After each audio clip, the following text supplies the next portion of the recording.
And now, coming to you live via satellite from a smoked-out Southern California bedroom, the masquerading, masturbating mistress of mayhem, her high as hell highness, Brett Michelle!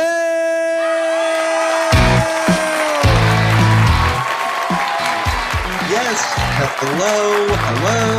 It is I, Brett Michelle, freshly vaccinated, freshly caffeinated, freshly masturbated, and here with you on another episode of The Hard Way, the show where, just like Kendrick last night at the Super Bowl, we just keep eating. No, I'm serious. I am going to have a very big surf and turf burrito from my local taco shop after this. Anyway, hi, Blade! Hello, Brett. How are you? Oh, hanging in there, enjoying the dystopia we've got going on lately. Hilarious dystopia. Blade, I don't know if you've been keeping up on current events lately, but have you seen all these firings and all these longtime workers being axed from their jobs for no apparent reason lately? Well, Brett, there's a time for laughter and a time for serious reflection, and I have to say that I feel terrible for all those in the federal government who've lost their jobs. I do too, and I really do stand with all of them. But while you would be fair to think that that's what I was referring to, no, Blade, I am talking about WWE, because apparently, over the past few days, the company has let go a whole goddamn gaggle of talent, including the OC, former women's tag team champion Isla Dawn, former Imperium member Giovanni Vinci, and a whole bunch of others who, just like the rule of law in this country, seem to have been shown the door. Oh, that's terrible, Brett.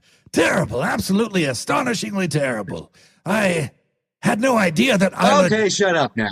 Speaking of being shown the door, possibly, apparently a number of WWE talent have expressed frustration and dissatisfaction with their Def Rebel-produced theme songs, and that the producer's contract is up at the end of the year. No word yet on whether or not they'll be renewed, but I think it's safe to say that, thank you if they leave, please. Yes! I was gonna say, show them the back door, if you know what I mean. Speaking of back doors, the Ass Boys are back in AEW after a hiatus.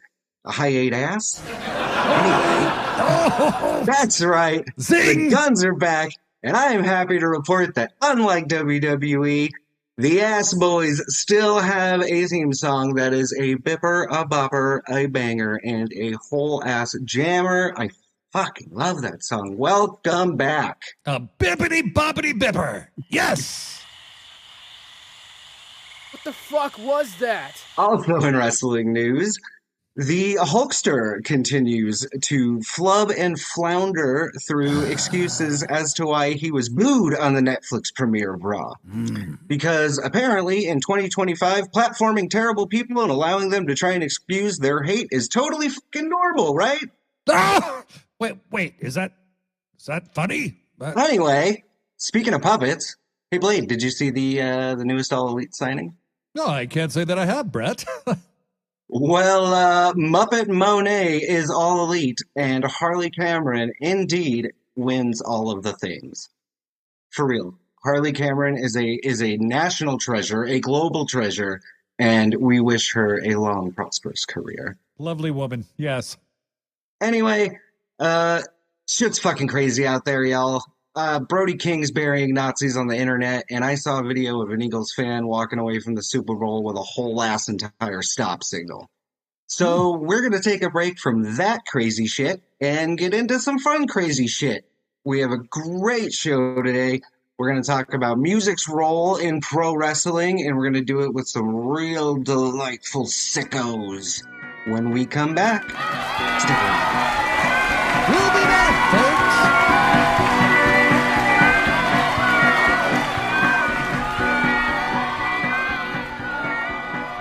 Hello, welcome back, my little peggers. Yes, that's right. That is what I'm referring to. All 7 of you listeners out there, you are now my peggers, whether you like it or not. We have more than 7. Consensually. Do we? Yeah, like 17. Oh, well, hey, welcome Maybe- to the peg party. Yeah, maybe 18. Consensually. 18 peggers. Anyway, we are back and we have some beautifully fantastic guests today. We have, first off, my buddy Shane from the Ethos Media Network. Shane, how are you? I am wonderful. My microphone is working, and I am here to party. Let's go. Sickos Club Gold in the house. Ooh, Sickos Club Gold. Sickos Club Gold. That's the real shit right there. And no, for everyone listening out there, we are not recording this a second time because we had technical difficulties. Definitely this is not. The first take. Oh. This is definitely the first take, and it's going to be the best take. This is in Kurt fact live. Jangle. It is. Kurt Jangle is also with us. How you doing, He everyone? is. How are you doing, Jangle? Oh, I'm doing good, doing good. Fantastic. Well, I asked y'all both here today because I really respect both of y'all when it comes to music taste and everything. I've gotten to listen to Shane digitally DJ over here, and we had quite a blast. So, Shane, tell us about you and what you got going on. Well, I am Shane. You can find me everywhere at Shane_Ethos. And that is because I represent the Ethos Media Network. We are essentially, as it sounds, a media network. We do podcasts. We do just content creation in general. But we have multiple shows. We do a lot of different topics. And 2 of the shows that I think brought me here today would be The Bar Exam, a show I produce, which focuses on hip hop lyrics. And then another show, which is a little bit newer, called Shoot Style Sessions. And that one focuses on the relationship between pro wrestling and hip hop culture. Nice. So I'm here to share some of that with my peoples today. That's it. We love it. What about you, Jangle? Tell us what you got going on. What you doing? Right now, mainly I just work and go to the gym. Me and Blade are talking about getting a podcast up and running. I'm going to delve too deep into that just yet. We'll let that be a surprise. Hey.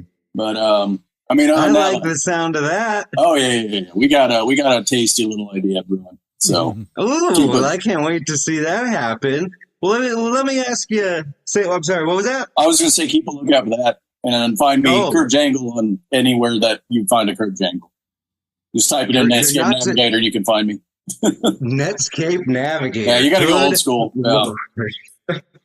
I don't think I've thought about Netscape Navigator since like 1998. Yeah, if you look at my music taste, you would probably think I'm stuck in 97, 98, because there's a lot of that still. Hey, you know what? Same. What are you drinking? What is that? Oh, that Jangle's is drinking out of this tiny little mason jar that looks like it was made for an American Girl doll. Yeah, it's what is that? My buddy's mom makes everybody, all the kids, makes all of us gift baskets for Christmas, and there's always a little bottle or 2 of moonshine in there. Oh, there we go. That's what I like. Makes the That's kids what I some like. hooch. Yeah. So we're about to have a fun podcast is what it sounds like. Yeah, we've got the weed going. Kids don't do drugs. I'm sober.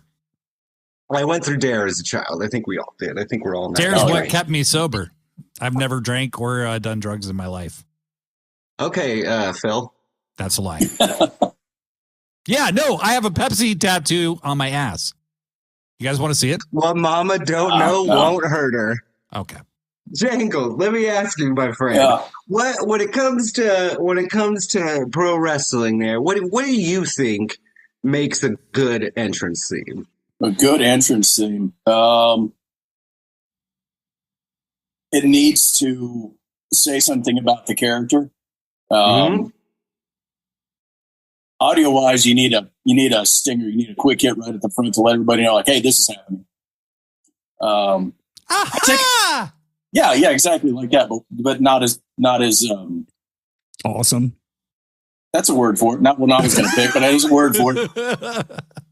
I take a lot of my ideas about wrestling music from Edge and the old ENC podcast, because he talked about this, how important music was to him, how it got him in the mood to be the Edge character and go out there. And And I thought, the you think you know him thing. Like I was watching the Royal Rumble when he returned. I was watching my partner at the time. I heard that, you think you know him? And I went cold. And she turned to look at me and was like, are you okay? And I was like, you have no idea what's happening right now. And then that riff hit, and that was awesome. And then I went to that kind of weird butt rocky part of the song, which I'm not a huge fan of, but it works. You know what? Pro wrestling and butt rock, though, like is there anything more simpatico than pro wrestling and butt rock? I mean, come on. This is the art form that brought us such beautiful packages as the Limp Bizkit My Way WrestleMania video, which is, in my opinion, one of the greatest pieces of pro wrestling media ever made. And I don't even like butt rock much. Me neither. I'll say much. I mean, I'm 37 years old, so of course you like some butt rock. I mean, be real. I do like some butt rock. We all like some butt rock. But okay, let me ask everyone this. So I saw a report I read the other day that apparently wrestlers in WWE now are starting to voice all of their frustrations about the producing team of Def Rebel and their bland, boring theme music. Apparently, there's been lots of frustrations and arguments over there. What do you guys? Because I know why I don't think their stuff is very good. Shane, what do you think that they're struggling with over there, or that they haven't been able to capture? Yeah, I think their main struggle really is that they're only good at one thing. Whereas producers who have done, the music of the past seem to be very diverse. So if you take everyone's favorite is Jim Johnson, obviously. So if you take him, he was able to do hip hop music. He was able to do rock music. He was able to do country music. He was able to do every genre pretty much to fit the character. He did Jeff Jarrett's music, which was a country slap. I still like listening to his theme from, the him and Deborah days. Then he I don't know if I've ever heard anybody say that they regularly will throw on the old Double J theme. That's fun. The one from when he was with Deborah and Owen Hart, though, not the original one with the light up glasses. And I'm talking about the so you're talking about Jeff like Jarrett. Don't Piss Me Off era. Yeah. Yes. Okay. All right. Yeah. Love that music. But then the same guy did Stone Cold's music. And then the same guy did Rikishi's music. It's like these are all totally different genres. Whereas now I feel like Def Rebel, they're only good at trap. Right. Trip Williams' theme is a banger, but you can't keep making Trip Williams' theme. You have to make other stuff. And all their rock stuff is ass. So I think that's the problem. They're only good at one thing. Yeah. Yeah, well, because one thing that got me, because I loved Ron Breaker's theme when he was in NXT, like that. And then they bring him up, and he's got this beautiful presentation, and then he comes out to just the worst fucking, like, it was like a caricature of a 2000s butt rock pro wrestling theme, and I'm just like, what are we doing? Like, you just took away all this cool factor from this dude that was coming out to this bullshit song, and they changed it like 3 times within like a month. Like what is happening here? And so I hear that they're not renewing their contract, probably. How could they? Oh God, and that makes me so happy. What do you think? What do you think they should do there, Jangle? They've got 2 options as far as I can see it. It's either just get the CFOs back, CFOS or whatever we pronounce it. They had good shit. Yeah, they have some great stuff. They did they had great themes. And they had variety. Exactly. They had that diversity. Yeah. So like they did it. They did Sammy's theme. Just the ones out of my head. Sammy, Bobby Roode. I just had one on the top of my head. Andrade's theme was amazing. His NXT theme was so good. What else? Like that right there is just like that's an idea of like the variety they can do. They bring them back, pay money because there's people. Sammy and Kevin still use their CFO's themes. Mm-hmm. And they're Mhm. two of the most over people on the roster. And there's got to be a connection there. I can't help it. There not be a connection between those things. Either that or Yeah. just license actual music. You know? Well, that was going to be what I was going to ask. What I was going to ask now. What's your favorite license theme? One that wasn't like an in-house. Can we go one-time uses also, or does it have to be like your actual Sure. theme? Because I have two Yeah, answers. hell yeah. So my regular use theme that falls under that would be "Walk" by Pantera. Because that was RVD, RVD's baby. theme with ECW. And again, I know I've talked to you guys about this, but just wrestling expanded my my musical palette a lot. And that was one of the key songs that was part of that evolution in me listening to more like rock music and stuff, because I fucked with that song. But as a one-off, I have to go "Many Men" by 50 Cent when the Guns came out. Oh yeah. Yeah. I mean, his politics aside, that was a good.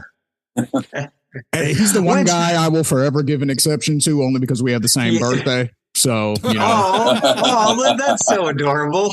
So he can do no That's a wrong in good my reason. eyes. That's a good reason. That's a good reason. Well, I mean, you could say the same about, West Side Gun, and look at how connected that man's been to pro wrestling lately. Everything he's been doing with Swerve and AEW.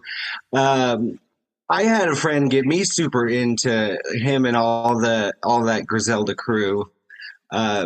Because I love the sound of East Coast hip hop a lot of the instrumentals and stuff like that, and that's big with their music. And I'm listening to it, and I keep hearing all these like allusions to pro wrestling and everything, and I'm like, okay, this is dope, this is cool. And then I'm watching AEW, and there's the guys walking out on the ramp with Swerve Strickland, and so. The connection with pro wrestling and music, I mean, I feel like it's always been there. Look at the first WrestleMania. I mean, he had Cyndi Lauper there, and so let's do live performances. What is your favorite live performance at a pro wrestling gig? That's got to be Code Orange with the singer from Incendiary during the Aleister Black entrance. It's just that just nasty, heavy, spooky boy shit. Yeah. Well, yeah. No, we do love the spooky boy shit, especially in the Sickos Club. we do enjoy that. What did you love about that? What was it that grabbed you? It was, well, the first thing I noticed, just being from like a guy that's been in bands for like 20 years or something, the sound was good. Live bands sound has not been very good at a lot of wrestling things. But also it was like, I knew during that time, I want to say Corey Graves was working with a lot of the music, pulling in the younger bands and doing the deals. And I love they were doing a thing with Code Orange, because I was into Code Orange real heavy at the time. And having the actual singer, like, they took the time and money to get Code Orange there and the singer from a different band, just so he could be the one singing, because they could have just had the singer from Code Orange do it. But they actually got the guy. So it was just nice. Did Code Orange do Bray Wyatt's theme? They did his after with his, I think, the Fiend stuff. They started doing stuff then. Okay, yeah. They didn't do the Firefly. I think they did his new one, the Shatter. Yeah, Shatter, yeah. I think they might have done that one, yeah. Yeah, they did that. Who did his first theme when he was doing Wyatt family stuff? That was, if I remember correctly, that one. It was cool. If I remember correctly, that was just on like a licensing website. They just found a song on one of those music licensing websites and reached out to the. Shane, did you say you had the guy's name? Yeah, Mark Crozer. Yeah. They found him and just Crozer. reached out and they're like, hey, we want to use that. And he's like, cool. And then they had them perform. I mean, it worked for the Hardy Boys, working for MJF, Sometimes that licensed music is all you need, man. That royalty free shit. So Shane, I know a big. Speaking of the licensed ones, so the Hardy Boys, I know were big for you. Yeah. And I think you had mentioned before that kind of started getting you digging more into music outside of pro wrestling and stuff. And hearing all the just all the different bits and types of music that was going out there. So tell me about how pro wrestling kind of shaped some of your music taste. Yeah, I mean, I grew up mainly like when I was a real little kid, it was, obviously just whatever your parents let you listen to, right? So it was, a lot of like 70s funk, a lot of Gap Band, Parliament Funkadelic, groups like that. My mom, she was into like the Isley Brothers and stuff like that. So I grew up listening to a lot of that type of stuff. And then when I was able to kind of get out on my own, the first music that was the most reminiscent of that was West Coast rap. That sounds just like P-Funk, the beat, production wise. So that was my first foray into hip hop. And then, East Coast rap as you get a little bit older and start understanding lyricism and all that kind of stuff. So I would say that watching wrestling though, again, like the RVD example, listening to Pantera Walk or listening to, certain theme songs that are almost clearly based on other songs like Diamond Dallas Page's theme. Yeah. That's obviously Smells Like Teen Spirit. So now I'm listening to Nirvana. You know what I mean? Like so that's kind of how it happened. It was like, I would hear a song and I'm like, that sounds like something I heard before, but I kind of like it. Let me go check it out. And then, and they still do that to this day. There's I think Dakota Kai's music, that's like very clearly something else. They do that a lot. So that was definitely my my introduction, I would say, to the majority of like the MTV music and stuff like that. Stuff outside of, rap, like I said, anything else that was playing, wrestling was sort of my gateway in. I'm totally gonna go off topic because thinking of Nirvana made me think about how you shut your mouth. Made me think about how I learned about Nirvana. So I don't know if you guys had anything like this, but when I was in sixth grade, we went to sixth grade camp. Like it was like a field trip where your class, you got to go to like a kids camp or whatever for a week. Mm-hmm. And we had a counselor who was like a 20-something. Just you could like looking back now. Like we probably would have been pals if we were the same age because he was just kind of like stoned out of his gourd, it seemed. But every night he was like my bunks counselor, and so every night he would play us acoustic guitar, but every night it was the same 5 Nirvana songs, and look like it was rad, and I loved it, and it got me into Nirvana. But looking back now, like this guy's singing songs like Polly and, like Lithium to like 6th graders at camp. Like, oh man. Just hoping you didn't know. What a time. Yeah. Shay, what was your favorite live performance at a pro wrestling gig? Probably the Bray Wyatt one that we were just talking about. Oh, hey, there you go. That WrestleMania. And the thing that stands out the most to me was one, not only was it a clean performance where it sounded like they were like it was the track playing, but you could tell that it was actually them playing. I love seeing that.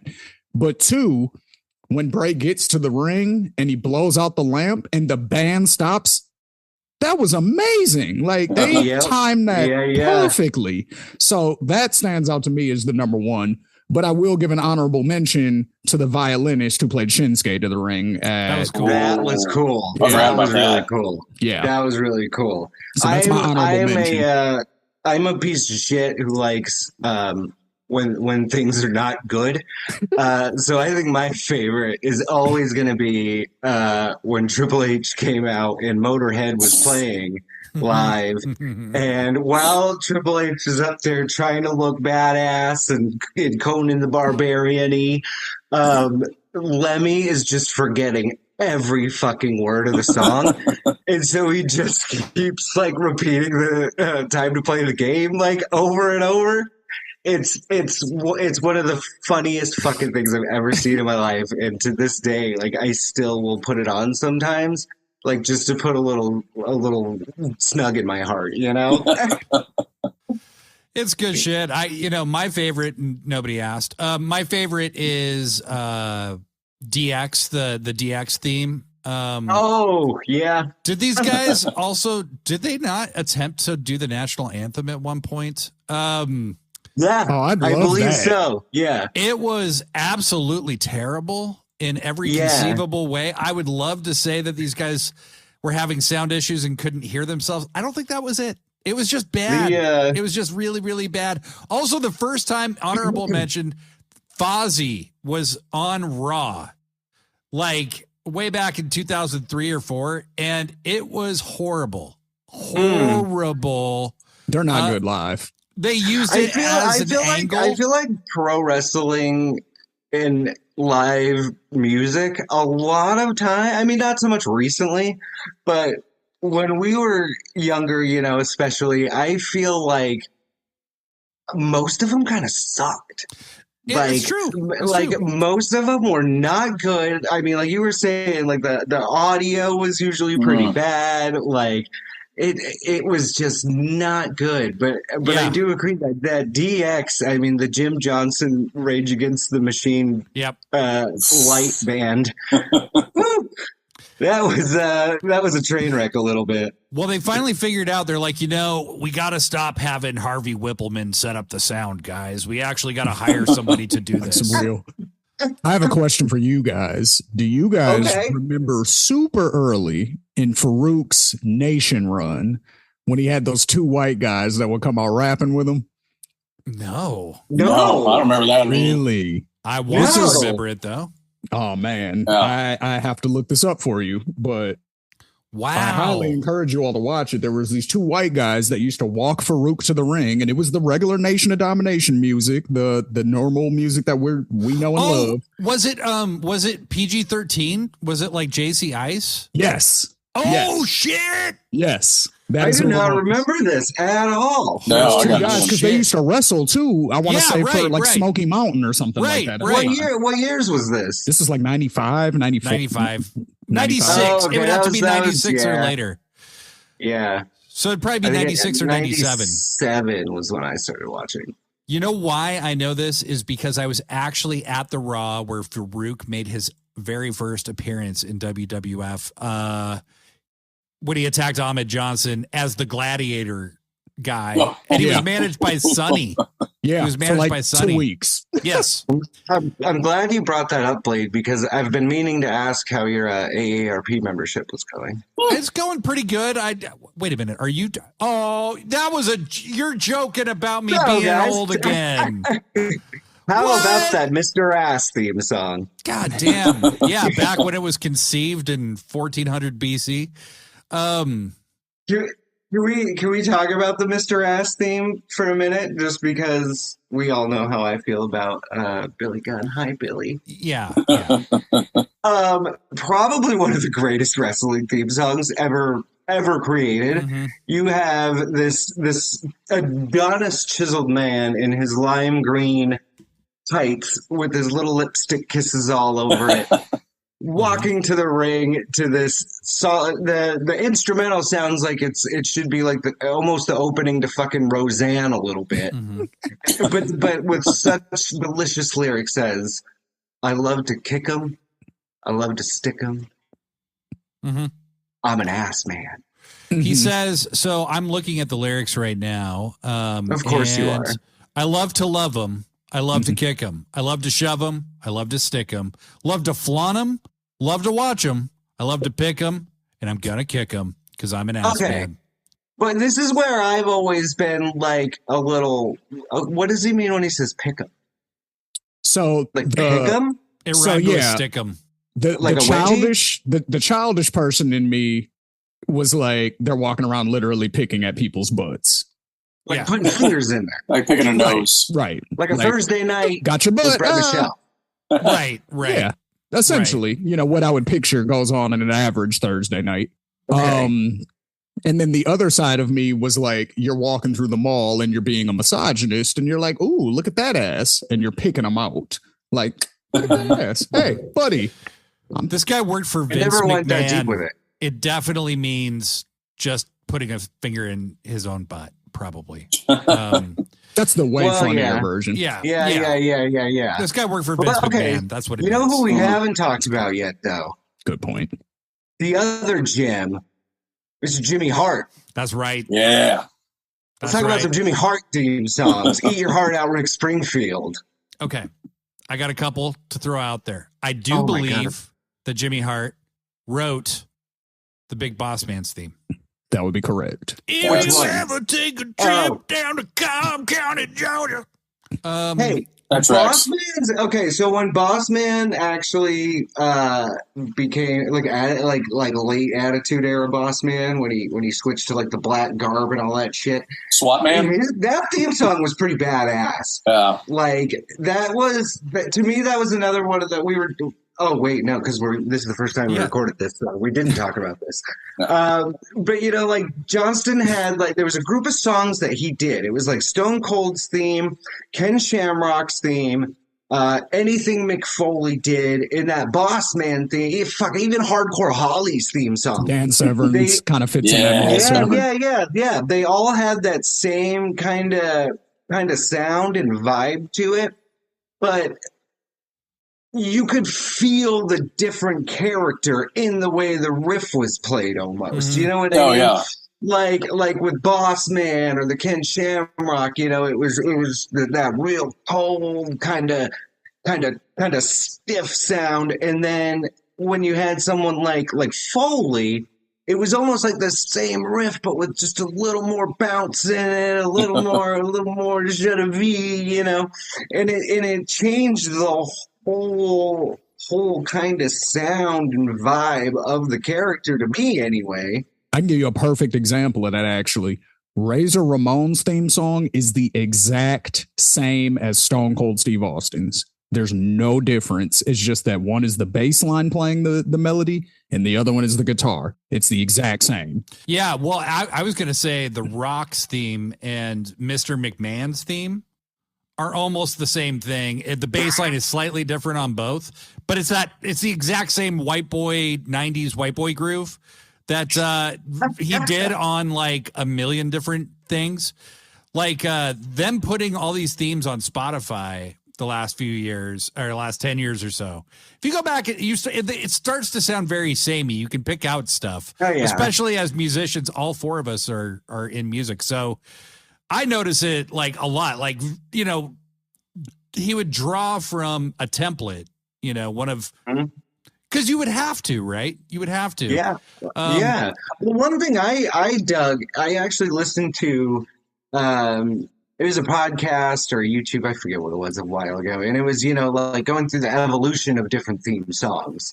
And one of them was the Rock's theme. And it went from his first theme as Rocky Maivia all the way up to now the new one where he's got like the final boss, which, man, I love that Hollywood rock theme when it gets all slow, Cooking. Yeah, but if you look at his theme now, the bones, the skeleton of the groove and the beat and everything is still rooted in that original Nation of Domination theme song. Yep. It's the same drum, the same bass line, just a little bit tweaked, and I love that. They did the same. You see the same with Triple H, every theme he's had has had, other than when he was, the Connecticut Blue Blood. But he just had like the violin music. He's had that same whatever that came from my time. Mm-hmm. And I don't know. I'm like, my nerd brain loves shit like that. Mm-hmm. Yeah. Well, what do you think? Oh, go ahead, Blade. So Jimmy Hart. Yeah, I was going to bring it back. I was going to segue. I feel like Jimmy just hasn't gotten his due here. I was going to segue. We literally mentioned one song about Jimmy Hart, and now we're talking about Jim Johnson again. I'm high as fuck. All good. Jimmy Hart, he did the Nasty Boys theme, which Hell very yeah. basic, bare bones, but slaps. He did Dusty Rhodes theme, American Dream. Hell yeah. Gotta love that. I love that. It's just a common, man. Everybody loves that. He did Shawn Michaels' original theme with Sensational Sherry singing on it. And What about of Sexy course, Kurt, though? of course, our favorite wrestler in the whole world, he did Hulk Hogan, brother. Yeah. Well, and then Jimmy goes to Fuck Hulk WCW in '94, and Jimmy just He starts. didn't do a lot of good stuff there. Well, Jimmy goes from being great to being absolutely fucking abysmal in like record time. Like you hear Sting's music, you hear the Steiner Brothers music. It's just terrible. And then 4 years of just bad happens, right? Where it's just awful shit. Hulk Hogan's WCW music is fucking terrible. And then Jimmy, like a man on his last breath, like this is his last attempt at anything, goes, I need to get this dude C Murder, and we need to make this track. Don't turn your back on the wolf pack, motherfucker, because Jimmy Hart, at the age of like 65, makes, because he's like 87 years old. He's old as fuck. I think he's 81. Yeah, He's I think really old. I 87, felt 81. so bad for him. Netflix. When they dragged him out with the Hulkster. Oh God, Jimmy. Yes. Jimmy. But he made the Wolfpack theme with C Murder. which is one of the most slappiest slaps in all of wrestling history. Is he related to Master P? That's his brother. Knew that shit. C Murder's brother is Master P. Yeah, C Murder, Soap the Shocker, and Master P. Yep. That Ghetto D album is pretty dope. Oh yeah, I like that album. Bourbons and Lax is a pop. I mean, hey, Master P fits in with this theme. You know, he was part of the Misfits in Action, and he did their theme music. That's right. Remember that? That's right. Yeah. I forgot about that. Holy shit! What? with For G.I. anyone out Bro. there who doesn't know, Shane, Yep. tell the people what that was for anyone who might not have known that. The Misfits in Action. That was a collective of WCW wrestlers in the late 90s that were sort of in between phases. So it was like in between the LWO's breakup and them kind of splitting off to WWE and becoming the Radicals and stuff. So it was like Eddie Guerrero, Rey Mysterio. I think maybe Chavo was involved, Billy Kidman, Booker T, Hugh G. Rection, Hugh Morris. And Major Guns, who was a porn star named Tylene Book.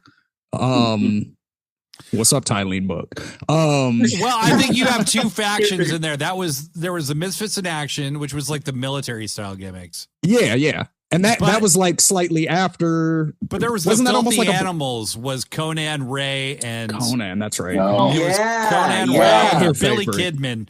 Real likely group of people to hang out together. But then That was unmasked, Ray. I was like, yeah, that's what I mean. Like, didn't that kind of blend and sort of become the Misfits in Action? Like, when other Maybe, people I don't joined? know. I I mean, really don't remember either. I like, wasn't. I mean, imagine this. Vince Russo stories make so little sense. Like, they're hard to remember. yeah. Oh my good point. God. But as a part of this, Master P was one of the guests, and Yes. I think he did their theme music, and he was like appearing on Nitro for like a few weeks, like as what he was more like a manager kind of figure, but he was like the leader of this group. Crazy. Yeah. You know what I just thought about? Go ahead, Jangle. Go ahead, I Jangle. just thought about something too. Something that we haven't mentioned yet. And if we had recorded this some other time, we didn't mention it then either. In some parallel universe. I haven't touched on ICP in wrestling. Oh, That's exactly what I was just about to say. I was just about to bring up the Oddities theme. Yes. Like, I'm not an IC. Like, I do not know any ICP music outside of the Oddities theme. But that's a bopper. Like, when I was a kid, I had WWF The Music Volume 3, and that was one of the songs that got played a lot. I unashamedly loved the Oddities back in the day. Oh, it was so much fun. Yeah, it was just a nice break from everything going on in the rest of the show. yeah. Well, You have like a hardcore title match and an ICP. Oh no, well, ICP, they like do their own, like they have like their own wrestling like Yeah. promotion and shit. I was don't going to they? say that. Like, I'm glad you brought that up. They've actually been wrestling on the indies since the WCW days. Right. yeah. They Juggalo wrestle in Championship Japan. Wrestling. What is it called? Juggalo Championship Wrestling. Championship. Yes. It's actually called Championship. Yeah. Oh, I love it. Okay. That is on brand. And yeah, they Very. wrestle in other indies and everything. Like they've been doing, like they do the whole thing. They go to Japan and have matches over there. Like I think, I'm not sure which one of them, the heavier one. He said that one of his goals, you know, they look like the number 10 standing next to each other, you know. So Stop it. I'm a skinny guy. I can make that joke. I'm the number 1 in the 10. So, but he said one of his goals, like before he like retires, you know, for good from wrestling, is to wrestle in the Tokyo Dome. So I'm like, That's pretty cool. I mean, he does I moonsaults don't- and shit. Like he can go. Like it's They have interesting. love for the game, man. Yeah. Like legit love for it. all I've ever known about them was like Eminem talking shit about him when I was a kid, you know, because I listened to a lot of Eminem. Like, it was my era, you know, he was a little shit. I love little shits. But all I knew was like he didn't like them and like would talk shit about them all the time. And then they were also on wrestling sometimes.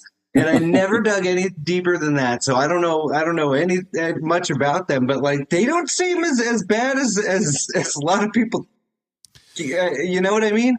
That was literally just some rap They beef. seem like That's all. pretty down to earth dudes who just dig wrestling and corny shit. Like They're one of those groups that kind of like Tool, where the fan base is worse than the actual music, and So turns pro you away wrestling. from the music. no. I mean, we're a fan base that's worse than the We actual. are. Oh Yeah, yeah, that's definitely. what I was Wrestling like, is better than the fan base that it performs for sure. Yeah. Like we're probably one of the worst fan bases. In the Yeah. world. What we're doing right now, We what we're suck. doing right now, devalues the art of pro wrestling. Yes. It Yes. does. It does. Tool It does. fans are pretty bad, though. Tool Oh, fans yeah, are pretty yeah. bad. Like anything Oh, my having God. to do with people liking Maynard James Keenan and his ideas, it's pretty bad. I would say, somebody that we have not mentioned yet, Mhm. kind of the current day Jim Johnston. Mikey motherfucking Ruckus brings Oh. the motherfucking ruckus Oh. in AEW. He makes like a million themes. Most of the best AEW themes, I don't think he made, but he makes a lot of them. He Are you makes a telling lot me of Did he Mikey make the Ruckus? guns? I Did he know. make the guns theme? No, I think Austin Gunn makes that shit. Austin I wanna Gunn say does. That's right. That's right. One of Yeah. you was saying, what was that you, Shane, that was saying he makes his own stuff? I didn't know that. Oh, That's cool. He's a really good singer, actually. Yeah. yeah. What's Yeah. your favorite Mikey Ruckus theme? My favorite Mikey Ruckus theme? Here, let me look through the playlist, because you know, if I you got this. are Don't you an love Apple Music, technology? if you're an Apple Music subscriber, you can follow my playlist. It's called Wrestling Music, and it has some of the best wrestling themes ever on it. I got a gym Nyla playlist like Rose's that. original theme was really good. I think he did Thunder Rosa's like metal theme that everybody likes better than Yep. the shit. Mm. That's really good. He did the Undisputed Kingdoms theme song. Yeah, and I think he did. That's a Adam, good- I he love did that Boom one. too. Oh. He did Adam Cole's. Well, who did Penelope Ford's theme? Because I think Mikey. her theme is one of my favorites right now. Kind of that I love her surfy, theme song. surfy, Yeah. corny thing. She's a bad girl. Yeah, it's almost like Joan Jett in a little bit. That's like, cool. No, I like it. yeah, I love it. I love it. That's my kind of stuff. What? Okay, so I feel like AEW is like the best in the pro wrestling music game right They now. are. 100%. Now, I will say this. So, like, in talking about Jim Johnston, we mostly talked about his 90s stuff. And I will say, was it Jimmy Hart or Jim Johnston who made the $1 Million Man song? Jimmy Hart. It was yeah. So good. So good. Now, so people don't know this because my AARP status grants me this knowledge. But Ted DiBiase used to come out to no music at all for like 2 years, 3 years. And then I think it was WrestleMania 6. He comes out to money. It was like what the fuck is happening right? Because it was so perfect. Mm-hmm. It fit him so perfectly. And as a hip hop fan, he was low key rapping on it. Yeah. He was rhyming on his verses. It just had such a great groove. It fit him like perfectly. Who's another guy who came out to no music? IRS. I don't think he ever had any music.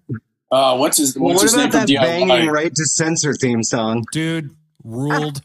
Yeah. And that bass line, though. Just, you know, a siren just over and over again. But beyond Mikey, other themes in AEW that I think are great. The Will Ospreay's theme, Kenny Omega's theme, Battle Cry, fucking fantastic. I have a bit of a feeling, not because we recorded this episode yesterday and we had to re-record it today, but I have a feeling that some of you are really big fans of the Cody Rhodes theme. I do. I wanted to shout out one more Mikey Ruckus like before we No, Shane, you go for real it. quick, because Eddie Kingston. Oh, fuck yeah. Oh, that's so good. Fuck yeah. With the straight up DMX vibes. Yeah, fuck yeah. That's one of those perfect character and song pairings. Yes. So I've been sitting here trying to. Does anyone know what the first like wrestler to use a theme was? I'm trying to Google it, and I'm the only thing I'm finding that's like an official thing is Sergeant Slaughter coming out to the Marine Corps. I think it was the Freebirds. Yeah, I was gonna say I think it was outside WWE. Yeah, it was way outside. Yeah, I think it was actually Dallas. Yep. I want to say it was like Freebirds in the Sportatorium. WCCW. People need to learn the history of World Class because Vince McMahon stole a lot of the way wrestling is produced from World Class. Like, I had no idea until they put all the territory stuff on the network. I started watching a lot of that old stuff. I had no idea how much you he go stole back from and you watch old Jim Crockett shit. Didn't the Von Erichs use Stranglehold a couple times? They did. Yeah. That was their track. Yeah, they came out to Stranglehold. I do not like Ted Nugent, but that's fuck Ted Nugent, but like Stranglehold is I actually had the misfortune of seeing Ted open for Kiss. And oh god, this was in the year 2000. And I like Kiss. I love Kiss. I love Kiss too. It was Psycho Circus. Yeah. No, check this out. It was their farewell tour. They called it that. Which farewell tour? Right. And then they toured for another like 17, 18 years. But oh my god, Ted came out and went on a political, racist, insane rant. Oh and we all were booing him and wanted him to go away, and he got kicked off the tour like 3 days later. But like, but yeah. So the World Class, Keith Mitchell, who actually is Mike Mansouri, who produces Dynamite and Collision, replaced Keith Mitchell. That's who Tony had working for him, producing Dynamite. Not to be confused with Kel Mitchell from Correct. Keenan and Kel fame. Yeah, I don't think anybody would make that. I don't think anybody would be confused about that. Anyway, Keith Mitchell's the guy. I was, so obviously someone could be. This is my show. Whoa! I just thought okay. Whoa! All right. Okay, hold on, guys. Well, give me a minute, guys. Yeah. Blade, if you don't stop right now, you're going in the box after. Oh fuck. Okay. Sorry. Okay. All right. You gonna calm down? Yeah, I'm sorry. Okay. Use your inside voice. Thank you. I don't want to go in the box. Can I ask a question about the box? Nope. No. Okay. Legal. What's your favorite theme song of all time, Shane? Ooh, I can only pick one. Can I give you like 5? Because I have a bunch. You can give me as many as you want. All right. I'm just going to shoot from the hip. We have Ministry Undertaker. We have Too Cool Rikishi. Banging it. We have the NWO Wolfpack. We have, I'm going to shoot for the unpopular choice here and let you guys argue with me. The Disturbed Stone Cold theme. Okay, this one's okay. So it fit, but it took me. I didn't like it at first. Okay, I hated it at first because it was too new. Like it sounded too modern. I don't know. I loved Stone Cold with just that really simple, like. it was so when they did the Disturbed one, it was too much for me. And then when he started getting funny, like with the Kurt Angle shit and everything, and backstage, that's when I was like, oh, okay, I kind of dig this. This is like Bizarro world still going right now. Like, I can get into it. It works in the way that the song did what Stone Cold did, and it's like they took something you like and made it a little bit worse. So every Def Rebel theme song. Yeah. Or every new metal song ever made. Oh, God. Yeah. So you dig that one though, Shane? I do. That's one for you. Okay. I do. Okay, I like that one a lot. And then just to bring some more modern day stuff, the original Paige theme song when she was in NXT. That's a really good one. I like Trick Williams' theme song a lot. I like Swerve, obviously. I think everybody loves Swerve. Where does the New Age Outlaws theme song rank on your list there? That's pretty high. You know, it's the intro though. And it's the Roadhouse talking the shit all the way down to the ring. And the song itself it's just one riff over it's like and over. listening It's just to the Acclaimed song. Yeah, it's like listening to the Acclaimed song without Max Caster rapping. It's like it's basically the Muddy Waters riff, and then Road Dogg doing his thing. But like that was one of the most fun like entrances of the era. The combo you can't made tell me it wasn't. Yeah, and not just because. And then just my last one, and shout out Billy to Hip Hop. Hi, Billy. It's actually his children that I'm gonna shout out. The Gun Club, aka not Bullet Club Gold anymore. The Bang Bang Gang, their theme song, Burning Daylight. Burning Daylight, amazing theme song. I think Burning Daylight is probably the best theme in wrestling at the moment. So fire. It's way up there. Not even my favorite wrestler. I mean, I love them, but like, I mean, on my list of like favorite wrestlers, they're not, of course, the top, but like the best theme song in wrestling right now. Period. Yeah. So good. I'll put that on one of Billy Shores just to have that on in the background. Yeah. Jangle, what do you got? Give me some of your favorites. Favorite. I mean, you know what? Final Countdown. Brood, I know. Well, yeah, that too. Final Countdown. Oh yeah. Just because it's. I mean, we know those are going to be like kind of emotional pieces, kind of what they elicit, not so much like, I like this song as a song to listen to. Like Final Countdown's up there because, I mean, Bryan Danielson, that song played and it made me cry. I'm a middle-aged man, and that song made me cry because Bryan Danielson was a tyrant. That made me think, this is a music episode, so it's perfect. I love the few times the AEW has done where they just keep the music going. Oh, it's so good. The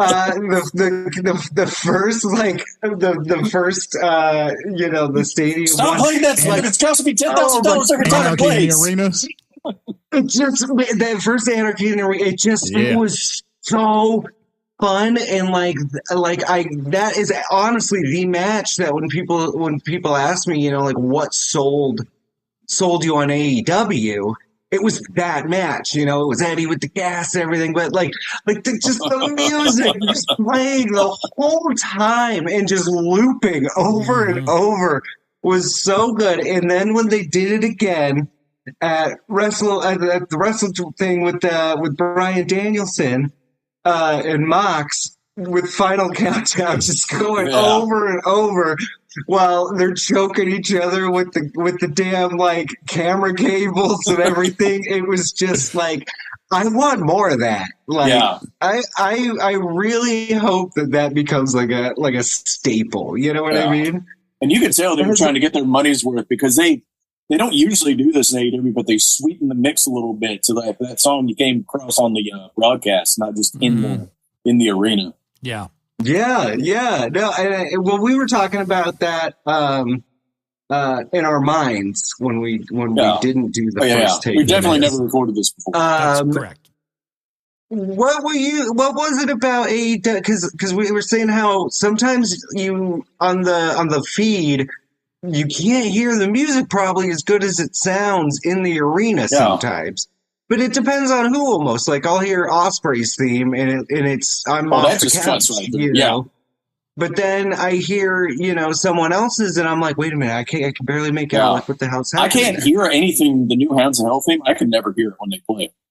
Yeah. I hear like that first I've had a hard time with that one too. and then it comes down a little bit, and you hear the crowd and the announcers coming over. I'm like, I want to hear that. I don't even know what that is yet. Well, and some songs I think cut through better than others. I do think that they have the direct feed, which is like the feed directly from whatever's generating the theme music, and they have the arena feed.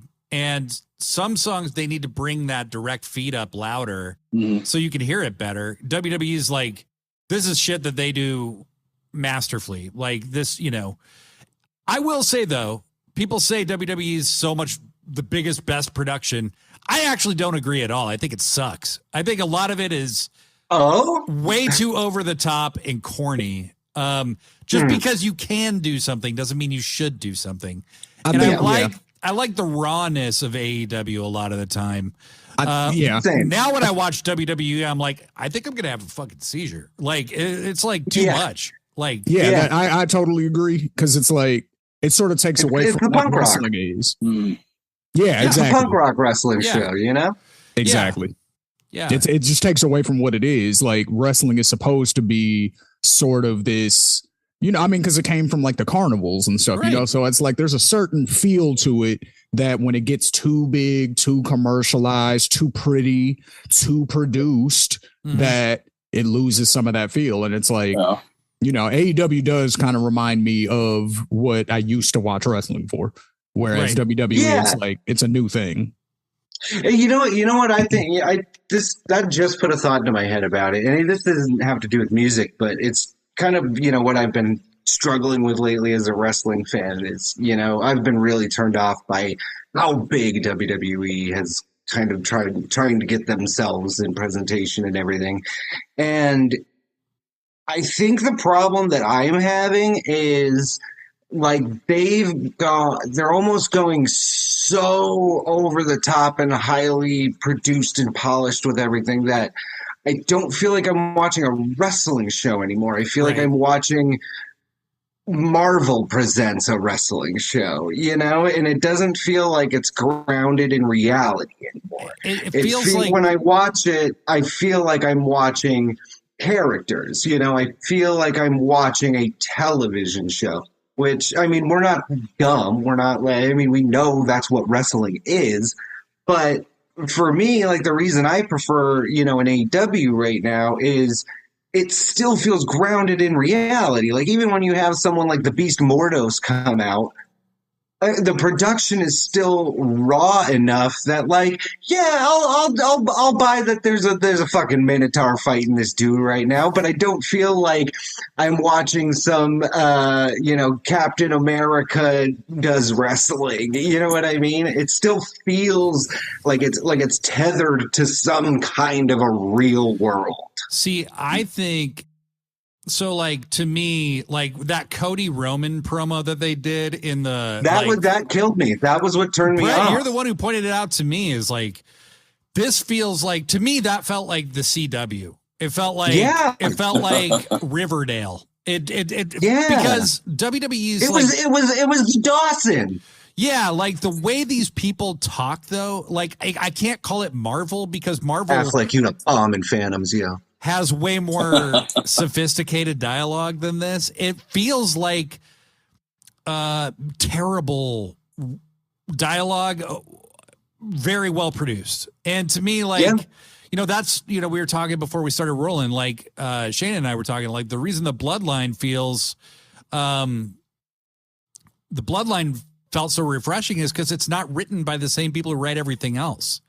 And I think with WWE, a lot of the time, they're so desperate to prove that they're more than pro wrestling that they've kind of like lost my interest somewhere along the way. Like, I don't want to watch like just a shitty version of a TV show. Like, I'll just watch a better TV show. I'll watch The Sopranos or something. Like, But Well, the thing that kills me too is like now, even at the end of the episode, it's like executive producer Paul Levesque. Like, what is that? Like it's literally like watching an episode of The Dawson. Like, what is you don't going see that on? at the end of an NBA game. It doesn't say produced by Adam Silver. No. You know what I mean? Like, you don't see that at the end of a football game produced by Roger Goodell or whoever. You know what I mean? Like, it doesn't say that. It's just, okay, this is the end. Bye. It's just sport we're watching, right? Like, come on.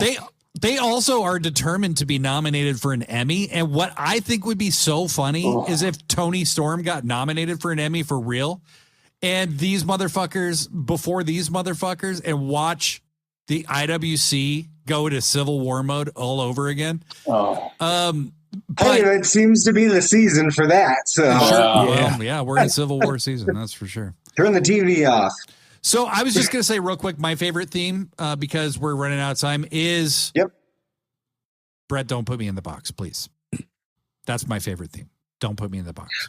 Well, before we wrap up here, because we're running out of time, I have a question.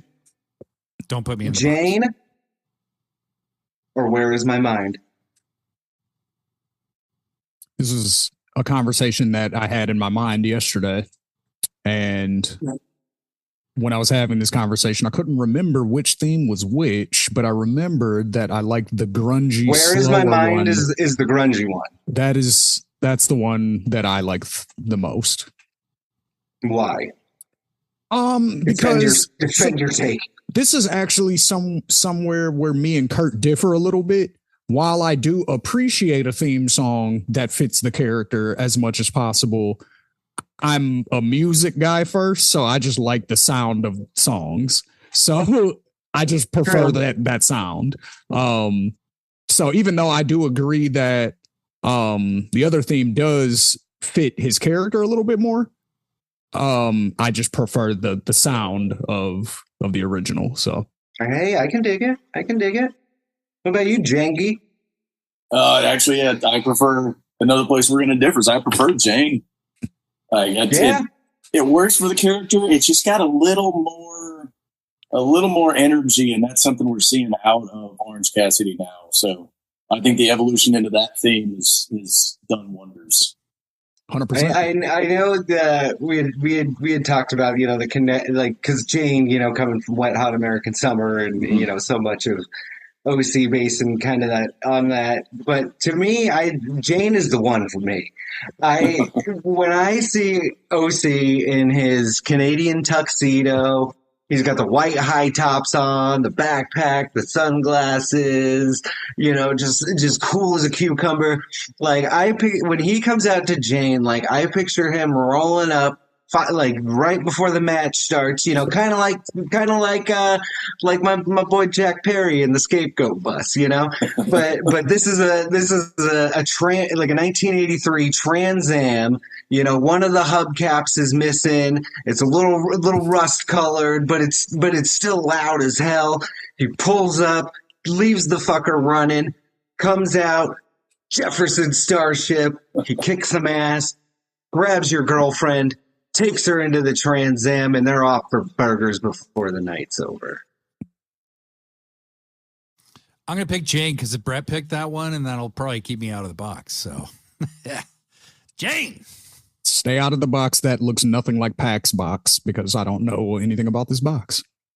Well, friends, you don't want to be. You'll just have to stay tuned next week to find out if Blade did, in fact, spend the night in the box.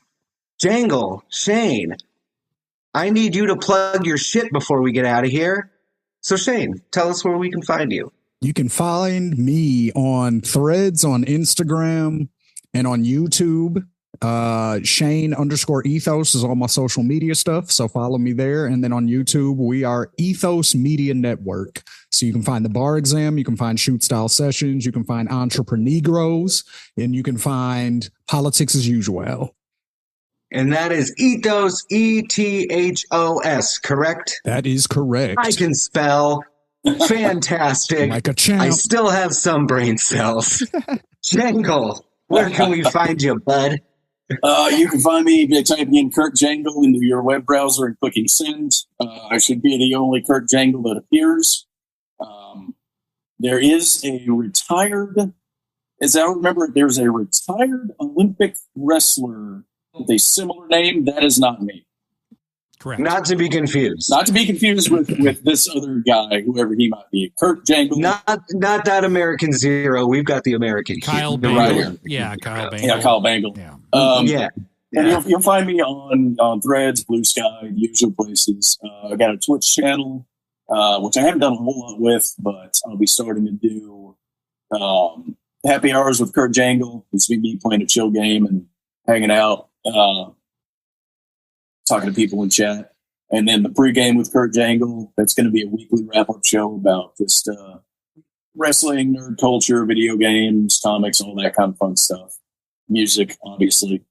And then the secrets projects, podcast projects with a certain man in the box, if he ever gets released. Well, folks, you're just going to have to tune in next week to find out where Blade spent the night. Because him and I are about to take off so we can have a little chat. My friends. I don't want to go in the box. I don't. You stop it. Please Stop don't put it. me in the box. Stop. Please. I don't want to go in the box. Show your mouth. Show your mouth. Show your mouth. All right, y'all. We'll see you next week.